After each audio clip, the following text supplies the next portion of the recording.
masih stay di podcast ini? Senang banget nih hari ini dapat kesempatan langka dari Badan Narkotika Nasional Kota Denpasar. Terima kasih BNN Kota Denpasar karena telah memberikan kesempatannya. Dan terima kasih juga karena sudah membuat kegiatan-kegiatan yang inspiratif serta edukatif dan melibatkan peran kaum milenial turut berkontribusi menyumbangkan aksi. Walaupun kita tahu ya yuk bahwa saat ini kita sedang menghadapi pandemi, tapi ini tidak menghentikan langkah kita untuk berkreasi, tentunya dengan mentaati protokol kesehatan.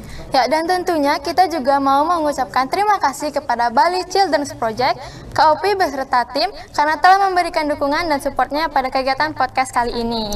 Nah, jadi sebelum kita ngobrol-ngobrol lebih jauh nih sama teman-teman yang lagi nonton podcast ini, kata pepatah tak kenal maka tak sayang. Maka dari itu perkenalkan, aku Juniartini dan di podcast kali ini aku bersama partnerku, aku Ayu. Nah, di sesi kali ini kita bakal ngobrol-ngobrol tentang hal atau topik yang jarang banget nih terlintas di pikiran orang-orang. Kira-kira apa ya, Jun? Nah, jadi teman-teman, beberapa menit ke depan aku dan Ayu bakal nemenin kalian dengan topik perempuan dan nafsa. Tapi sebelum itu nih, aku mau nanya, apa sih hubungannya antara perempuan dan juga nafsa? Kenapa sih antara dua hal tersebut? Dan kenapa juga kita harus memberikan informasi ini kepada teman-teman yang lagi nonton podcast ini? Nah, jadi gini yuk, kita ngomongin perempuan, kita tidak bisa memandang perempuan sebelah mata.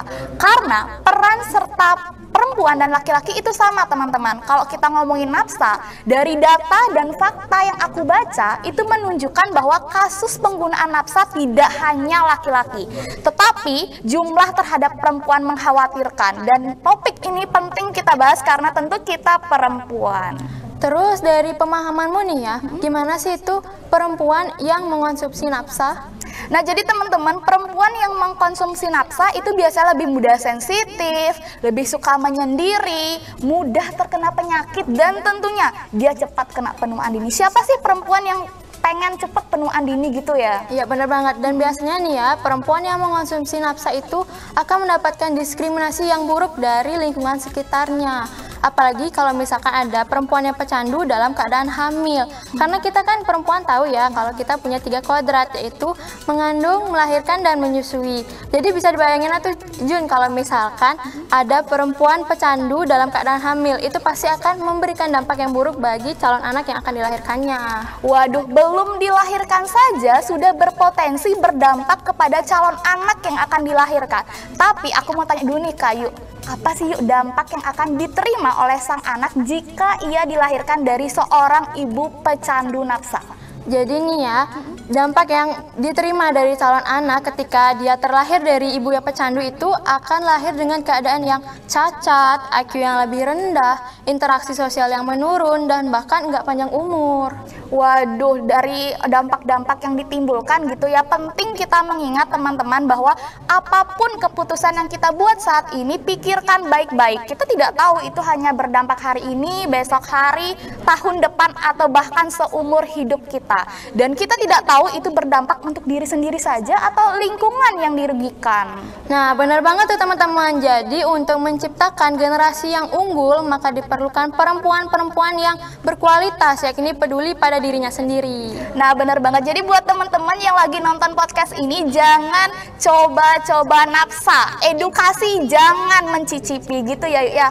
Kalau kata temanku Adrian sering bilang kayak gini, your life, your control. Dan aku maknai dari kata ini yaitu, dalam hidup ini kamulah yang menentukan apa yang sebenarnya kamu ingin dapatkan dalam hidup. Kamu adalah pengontrol atau kamu pengendali keputusan tersebut. Wah, kalimatnya sangat simpel dan juga penuh makna ya, sangat relate sekali. Thank you ya Adrian karena telah memberikan kalimat ini. Jadi kita dan teman-teman yang lagi nonton podcast ini jadi tambah ilmu yang baru. Bener banget buat teman-teman nih yang lagi nonton podcast ini.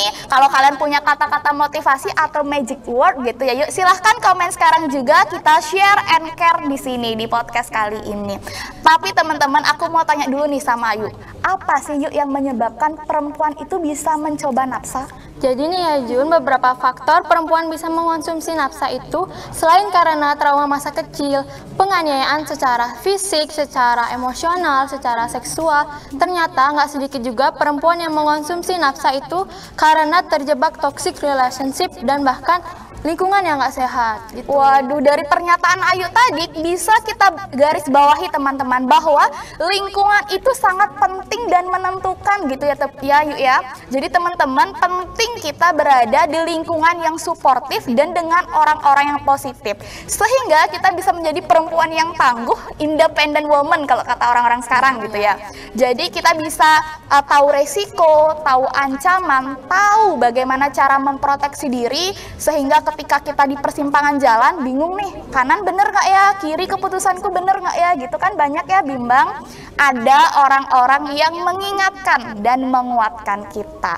Tapi aku tanya lagi nih sama Ayu, akhir-akhir ini teman-teman sering banget terdengar di telinga Indonesia Emas 2045. Kalau aku mau tanya sama Ayu, kamu setuju nggak? Menurutmu gimana?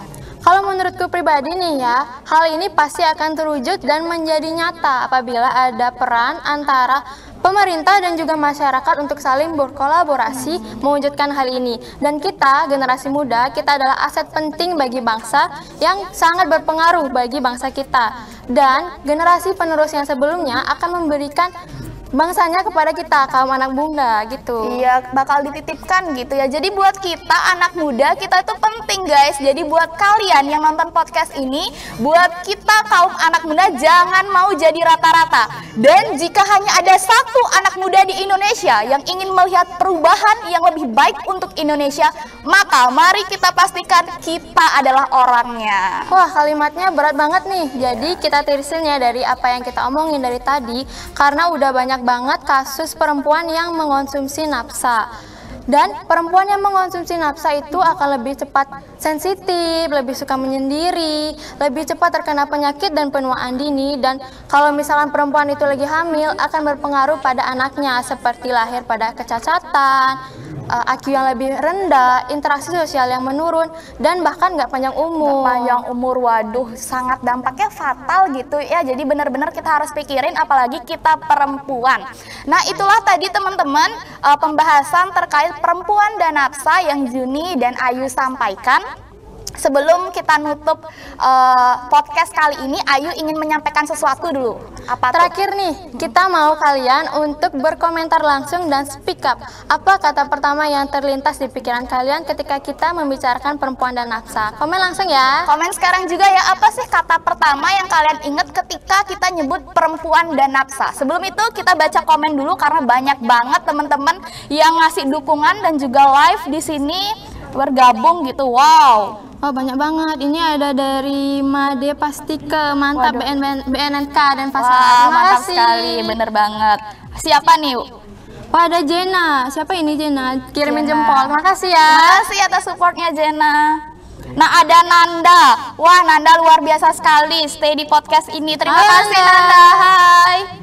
Terus ada, wah, ini ada kembaranku loh. Wah, halo nih. Wah, ada kembarannya Ayu ternyata, tapi nggak ketukar kan? Bener nggak? Bener Ayu? Bener. Oh, jadi yang live ini kembaran? Ya. Ini kembaran, oke. Wah, banyak sekali ya komen-komen yang masuk. Berarti kegiatan ini sangat inspiratif, edukatif gitu, sehingga banyak teman-teman yang beri dukungan. Ini harus tetap dijaga dan dikembangkan. Oke teman-teman, itulah tadi pembahasan terkait perempuan dan nafsa yang dapat kita sampaikan.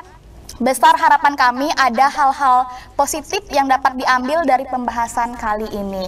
Terima kasih karena sudah mensupport kami dengan masih stay di podcast ini hingga akhir acara. Dan akhir kata, saya Juniartini dan partner saya Ayu, pamit undur diri dan terima kasih. Dan sampai jumpa pada podcast dan pembahasan menarik lainnya. Bye-bye.